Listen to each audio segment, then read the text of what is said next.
Hello fellow programmers, I coded the game Wordle into Discord 2 weeks ago. What is Wordle?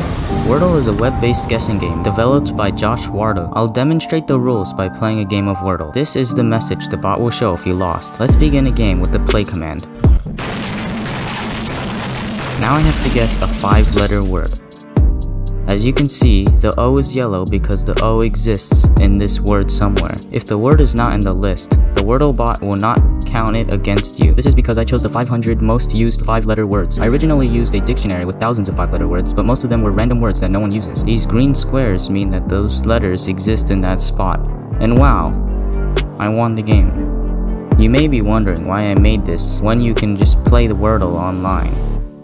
Shut up. You may be wondering how I made this, or not. Basically, I spent lots of time reading the discord.py documentation and coded a basic Discord Python bot. I don't need to explain how I programmed this because it is really quite simple. I even made this in less than 300 lines of code. Anyways, have a nice day.